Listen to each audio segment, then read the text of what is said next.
పరిణామాలు చోటు చేసుకుంటున్నాయి. మరొక్కసారి ఈ రోజు తనకున్న సంఖ్యాబలంతో 112 సంఖ్యతో గవర్నర్ ని మరొకసారి రెండవసారి గవర్నర్ ను కలుస్తున్నారు విజయ్. మరి ఈ నేపథ్యంలో ఏం జరుగుతుంది అనేది కొంత ఆసక్తిగా ఉంది. ఎందుకంటే 112 మంది మద్దతు ఉన్నారంటూ గవర్నర్ కు ఇప్పటికే మరొకసారి కలిశారు. కొందరు అన్నాడీఎంకే ఎమ్మెల్యే మద్దతు కూడా ఉంది అంటూ టీవీకే పార్టీ అధినేత విజయ్ చెప్తున్నారు. మరి సభలో బలం నిరూపించుకుంటామని అంటున్నారు. మరి గవర్నర్ చేతిలో ఇంకొక పక్కన ఈ వ్యవహారం అంతా నడుస్తుంది. ఏం జరుగుతుందన్నది ఆసక్తిగా ఉంది. స్టాలిన్ కూడా 6 నెలల పాటు వేచి ఉంటాం, మేమైతే ప్రభుత్వ ఏర్పాటుకి ఎటువంటి ఇబ్బందులు అడ్డంకులు కలిగించమని చెప్తున్నారు. మొత్తానికి ఆసక్తికర పరిణామాల నేపథ్యంలో ఢిల్లీ బ్యూరో చీఫ్ కృష్ణ మరిన్ని వివరాలు అందిస్తారు. కృష్ణ, ఒక పక్కన మద్దతు ఉందని చెప్పంటున్నారు, ఇంకొక పక్కన గవర్నర్ చేతిలో బంతున్నట్టుగా కనిపిస్తోంది. ఎట్లా చూడాలి ఇదంతా?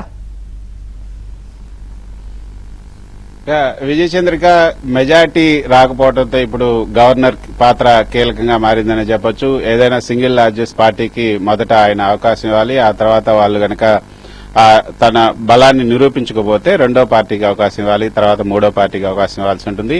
అసలు మొదటి పార్టీకి అవకాశం ఇవ్వకపోతే ఇక మిగతా పార్టీలకి అవకాశం ఇచ్చే అవకాశం లేదు. అయితే ఇప్పుడు మనం చూస్తున్నాం, తాజాగా మనకు అందుతున్నటువంటి సమాచారం ప్రకారం కాంగ్రెస్ లీగల్ టీం కూడా రంగంలోకి దిగింది. అభిషేక్ మను సింఘ్వి ఢిల్లీ నుంచి కొద్దిసేపటి తర్వాత చెన్నైకి వెళ్లబోతున్నారు. ఆయన కూడా అక్కడ ఈ యొక్క టీవీకేకి సంబంధించినటువంటి లీగల్ టీంతో కలిసి మాట్లాడి మళ్లీ అందరూ కలిసి గవర్నర్ దగ్గరకు కూడా వెళ్లే అవకాశం ఉంది. మొత్తానికి కాంగ్రెస్ కొంత నైతికంగా మద్దతు ఇచ్చే అవకాశం ఉంది. లీగల్ గా కూడా మద్దతు ఇవ్వాలని కాంగ్రెస్ హైకమాండ్ డిసైడ్ చేసింది. సో అభిషేక్ మను సింఘ్విని ఢిల్లీ నుంచి చెన్నైకి పంపుతుంది. అభిషేక్ మను సింఘ్వి ఢిల్లీకి అక్కడికి వెళ్లిన తర్వాత రాజ్యాంగానికి సంబంధించినటువంటి అంశాలు, అదేవిధంగా ఇంతకు ముందున్నటువంటి ప్రిసిడెన్స్, ఇవన్నీ కూడా అక్కడ ఎక్స్ప్లెయిన్ చేయబోతున్నారు. గవర్నర్ కూడా ఆయన కలిసే అవకాశం ఉంది, లేదంటే ఆ టీంకి మాత్రం కలిసే అవకాశం ఉంది. గతంలో జగదాంబికా పాల్ నేతృత్వంలో జగదాంబికా పాల్ కు సంబంధించినటువంటి ఒక కేసులో సుప్రీంకోర్టు ఇచ్చినటువంటి జడ్జిమెంట్ ఏదైతే ఉందో దాన్ని ప్రధానంగా వీళ్ళంతా ఉదాహరిస్తున్నారు. అంతేకాకుండా చాలా సార్లు గతంలో మనం చూసాం, కర్ణాటక, అదేవిధంగా మహారాష్ట్ర, మధ్యప్రదేశ్, ఈ రాష్ట్రాలకు సంబంధించినటువంటి కేసులు కూడా చాలా వచ్చాయి.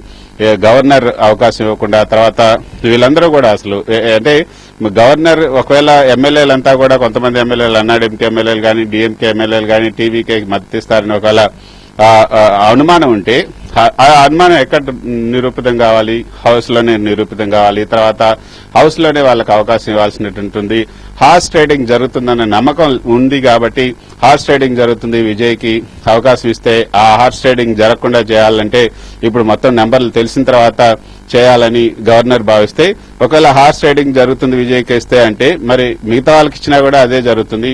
కాకపోతే ఇక జరగాల్సింది ఏంటంటే డీఎంకే అన్నాడీఎంకే ఒకటైతే మాత్రమే ఆ హార్స్ ట్రేడింగ్ కి అవకాశం ఉండదు. సో అది అవకాశం ఉంటుందా అన్న కోణంలో కూడా రాత్రి కొంత చర్చ జరిగింది. అన్నాడీఎంకే కొంత ప్రతిపాదనను డీఎంకే ముందు పెట్టినప్పుడు డీఎంకే మొదట కొంత ఊగిసలాడిన తర్వాత దీర్ఘకాలిక ప్రయోజనాల దృష్ట్యా దాన్ని త్రోసిపుచ్చినట్టుగా తెలిసింది. తర్వాత స్టాలిన్ కూడా ప్రకటన చేశారు, 6 నెలల పాటు విజయ్కి మేము అవకాశం ఇస్తాం, 6 నెలల్లో ఆయన ప్రూవ్ చేసుకోలేకపోతే ఆ తర్వాత పోరాటం చేస్తాం, ప్రజల్లోకి వెళ్తామని కూడా చెప్పడం జరిగింది. సో ఇవన్నీ చూస్తుంటే ఇక టీవీకేకి కొంత లైన్ క్లియర్ అయినట్టుగా తెలుస్తుంది. కాంగ్రెస్ మద్దతు ఇచ్చింది. ఇప్పుడు వీసీకే విడుదలై చిరుతై కక్షి అధినేత తిరుమావళవన్ కొద్దిసేపటి క్రితం విలేకరులతో మాట్లాడారు చెన్నైలో. ఆయన మాట్లాడినటువంటి విధానం బట్టి చూస్తుంటే ఆయన కూడా విజయ్కి మద్దతు ఇవ్వబోతున్నారు. విజయ్ తిరుమావళవన్కి లేఖ రాశారు, తన మద్దతు కావాలని. ఆయనకి 2 సీట్లు వచ్చినట్లుగా ఉంది వీసీకేకి. సో ఆ విడుదలై చిరుతై కక్షి 2 సీట్లు కూడా కలుపుకుంటే ఇక ఇప్పుడు మెజార్టీకి కావాల్సింది 118కి ఇక 4 సీట్లు మాత్రమే తక్కువ అవుతాయి. సో ఆ 4 సీట్లు కూడా ప్రమాణం చేస్తే ఆటోమేటిక్ గా బలం పెరుగుతుందని టీవీకే అంటే మెజారిటీ ఉంటేనే అన్నట్టుగా లోక్ భవన్ కొంత చెప్తున్నట్టుగా కనిపిస్తుంది. ఇక్కడ అంటే పూర్తి స్థాయిలో బంతంతా గవర్నర్ దగ్గరే ఉందని అనుకోవచ్చా?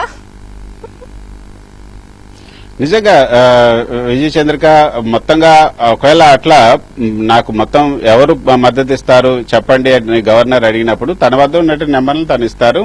ఒకవేళ దాంట్లో ఆయనకి నమ్మకం లేకపోతే దాన్ని ప్రూవ్ చేసుకోమని చెప్పి అవకాశం టెస్ట్ ఫ్లోర్ టెస్ట్ లోనే తెలుస్తుంది. కాబట్టి సీఎం గా అవకాశం ఇవ్వాలి. తర్వాత వీళ్ళంతా కూడా ఎమ్మెల్యేలుగా ఎన్నికైన వాళ్ళంతా వాళ్ళు ముందు ప్రమాణ స్వీకారం చేయాలి, ఆ తర్వాతనే వాళ్ళు ఎమ్మెల్యేలుగా వాళ్ళకు ఉన్నటువంటి అలవెన్స్లు అవన్నీ కూడా వస్తాయి. కాబట్టి ముందు వాళ్ళు కూడా ప్రమాణ స్వీకారం చేయాల్సి ఉంటుంది. దానికి అసెంబ్లీని పిలవాల్సినటువంటి అవసరం ఉంటుంది. కాబట్టి ఇవన్నీ ఏమి చేయకుండా ఇప్పుడు గవర్నర్ ఏదైతే తాత్సారం చేస్తున్నారని మనం అంటే గవర్నర్ నుంచి మనకి ఎటువంటి సమాచారం లేదు, గవర్నర్ నేను అవకాశం ఇవ్వను, లేకపోతే నీకు నెంబర్ లేదు కదా అని చెప్పి ఆయన చెప్పినట్లుగానే ఎక్కడా కూడా అధికారికంగా ఏం రాలేదు. ఇవన్నీ కూడా ఊహాగానాలే. కాబట్టి ఒకవేళ అదే గనక గవర్నర్ భవన్ కనుక భావిస్తే, లోక్ భవన్ కనుక ఆ విధంగా నెంబర్ లేకపోతే మేము అవకాశం ఇవ్వము అంటే ఇక ఈ ఎన్నికలు మళ్ళీ రద్దు చేసి మళ్ళీ ఫ్రెష్ గా మళ్ళీ ఎన్నికలు పెట్టాల్సి ఉంటుంది. అప్పటి వరకు కూడా మళ్ళీ రాష్ట్రపతి పాలన పెట్టాల్సి ఉంటుంది. మరి ఇప్పుడు ఆ పరిస్థితి ఉందా? మరి స్టాలిన్ చేసినటువంటి ప్రకటన చూసాం. రాజ్యాంగ సంక్షోభం రాకుండా ఉండటానికి ఎన్నికలు వెంటనే రాకుండా చేయడం కోసమే మేము నిర్ణయం తీసుకున్నాం. 6 నెలలు టీవీకేకి మేము సమయం ఇవ్వాలనుకుంటున్నాం. ఏదైతే ప్రధాన ప్రతిపక్షం ఇప్పుడు డీఎంకేనే కాబోతుంది.